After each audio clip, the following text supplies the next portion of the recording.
The next topic in our completing the model of the atom unit is titled the quantum mechanical model of the atom. Our learning target in this video is to be able to state the Heisenberg uncertainty principle and describe its implications for our understanding of the atom.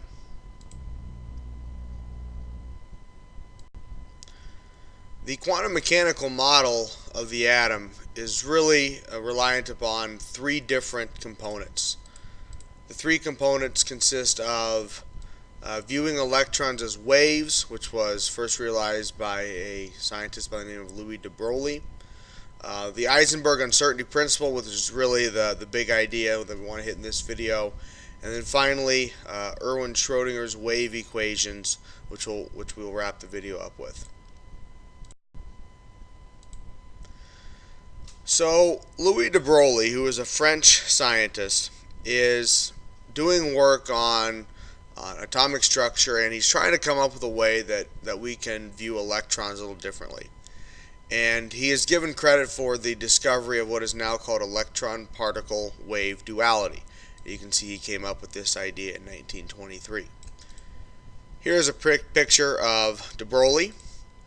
And a question that he might have asked, and might have been asked very similarly to this actually. The question would have gone something like this. If waves or light can have particle-like properties, can particles, such as electrons, have wave-like properties? Recall that Einstein, with his dual nature of light realization, showed that light can be thought of, or it behaves like it consists of particles, which we now call photons. So if it works that way, why can't it work the other way? Why can't we think of particles like electrons? Why can't we think of them as waves? Well, de Broglie finds out that you can in fact think of electrons or other particles as waves, and he comes up with an equation that we're not really concerned about how he gets the equation. There's a whole bunch of math involved in it and concepts that we're not really too concerned about, but the equation he comes up with is interesting. He finds that the wavelength of any moving particle, recall that's the symbol lambda, is equal to Planck's constant h divided by the particle's mass times its velocity. That's m and v. So m is particle mass, v is velocity. Another way of writing this equation would be wavelength equals Planck's constant divided by the particle's momentum, because momentum is mass times velocity.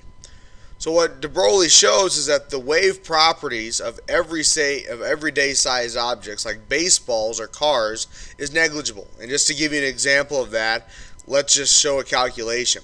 If we were, say, to try to find the wavelength of a car that had this mass of 750 kilograms, and it's moving at 70 miles per hour or 31 meters per second, if we plug those values into de Broglie's equation up here, this is what we get.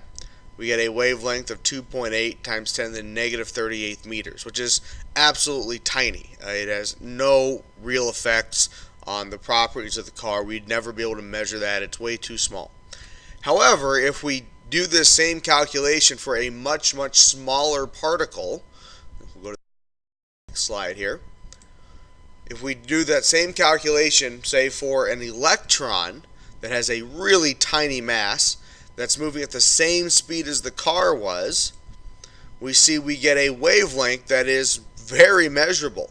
The wavelength of this electron would be 2.3 times 10 to the negative fifth meters, or that's a little more. That would be 23 micrometers is what that would be. So something we could absolutely measure. The second part of the quantum mechanical model, and really it's the most important part of our understanding of what we're trying to learn here, is called the uncertainty principle. And that was proposed by a German scientist by the name of Werner Heisenberg back in 1927. Here's a picture of Heisenberg. And the statement of the uncertainty principle is this. It says that it is fundamentally impossible to measure precisely both the position and velocity of an electron simultaneously. Now there's a lot of ideas going on there. Let's just kind of try to break each of these down. The first two words, fundamentally impossible. Fundamentally meaning there is something about how we measure it in the process of doing that makes this impossible to happen. So it's not like we simply don't have the right equipment to do it, or we're not good enough to do it. We simply cannot do it. The laws of physics do not allow us to do it. What this task says that we're trying to do. So we're trying to measure precisely. Recall that could mean one of two things: either get the same measurement, consistent measurements over and over, or another way to look at it is with any sort of extended number of significant figures. So we can't do that, and we can't measure precisely both position and velocity. So where the electron is and how fast it's going in the direction that it's moving. That's velocity. So we can't measure both, either where it is and its velocity at the same time. Obviously, that's what the word simultaneously means. The reason is this. There's an analogy that I like to use to help understand this. If you were in a room that was completely dark, absolutely no light in it, meaning if you put your hand 1 centimeter in front of your face, you could not see it, and the only thing in this room was you and a balloon, and you were tasked with finding the position and the velocity of the balloon. So the balloon is moving around somewhere in this room. How would you find it? Well, if there's absolutely no light, the only way you would be able to find it would be to walk around and try to run into the balloon. Now ask yourself, when you run into this balloon, are you going to change what you tried to measure about it? In other words, are you going to change its position? Are you going to change its velocity?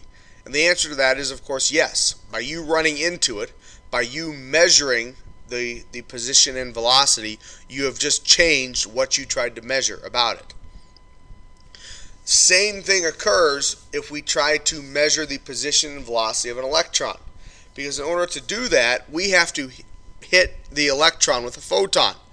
We have to bounce a photon off the electron, and because these electrons are so tiny, just bouncing a photon off of this electron is going to have a huge effect on that position and velocity. Just like if we were going to measure the balloon by running into it, because that's the only way we could find it, because we can't see it. So the net result of all this is, because we cannot know both the position and the velocity of an electron at the same time, is we cannot assign fixed paths to electrons in atoms. Recall in the Bohr model of the atom, Bohr viewed the electrons as orbiting the nucleus in a circle. Heisenberg says that there's no way that we could ever know that, because in order to do that, we would have to know A, where the electron was, and B, which direction it was going and how fast it was going, and we'd have to know those at the same time. But there's no way we can know that, so we can't say that the electron moves in a circle or a square or a triangle or a trapezoid or any shape for that matter. It is impossible to be able to measure and determine this path. It simply cannot be done. So far we have de Broglie's work of viewing electrons or other particles as waves, and Heisenberg's uncertainty principle. When you combine these two ideas, we get the third leg of the quantum mechanical model of the atom, which is Erwin Schrödinger's wave equations. Here is a picture of Dr. Schrödinger. He was also a German physicist. And what Schrödinger does is he comes up with equations that treat electrons not as particles, but instead as waves. Now, we are not concerned about what these equations actually look like. They're very complex. It requires quite a bit of upper level mathematics to understand. So it's really not of our concern in this class. But what we are concerned with, though, are how these equations treat the electrons and what we can learn from them. These are fairly easy to understand. The good things about these equations is Schrödinger's equations, they applied to all elements. Recall that the Bohr model of the atom only applied to hydrogen.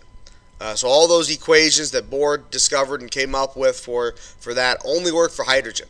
Schrödinger's equations, they apply to all elements, so that's nice. It limits the electron energies to certain values. This is very important. Recall that with the Bohr model of the hydrogen atom, he was able to explain the atomic emission spectrum of hydrogen based on the fact that the electrons, or the electron, excuse me, there's only one electron, is limited to only certain energy values. That's why we don't get white light when hydrogen emits that energy. Well, Schrodinger, in his equations, he did the same thing. He limited the electron energies to only certain values to account for these atomic emission spectra. The equations also make no attempt to describe the path of the electrons. So from Heisenberg's uncertainty principle, we know that we can't try to do that, so Schrodinger makes no attempt to. There's nothing in the equations that make any attempt to show how fast the electrons are moving or their location or positions at any one time, so there is no limit to where the electrons can be. What the equations do as far as the electron position is concerned is the equations predict a probable location of where the electrons are going to be found. This probable location is referred to as an orbital, and each of the equations predicts a different shape based on which type of orbital the electron would be in. And these different types of orbitals we'll learn about later in this unit. The last slide I have on here is simply a picture of several different orbitals, which we'll probably be referring back to several times throughout this unit. I'll go ahead and click on it here. And just to explain what this poster or graph is trying to show us here, notice the key over here, the legend, where on the right side we have the whitish yellow. This is high probability of finding an electron. We go, the farther to the left we go, we get to the orange, purple, and black. This is lower probability. So what this is showing us is the Schrodinger wave equations, which up here is an example of one of his wave equations. As you can see, that is quite complex. We are not going to be concerned about that whatsoever.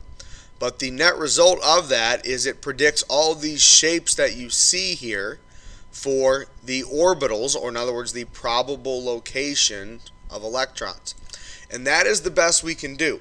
We cannot say for certain that an electron is in any one particular place in an atom.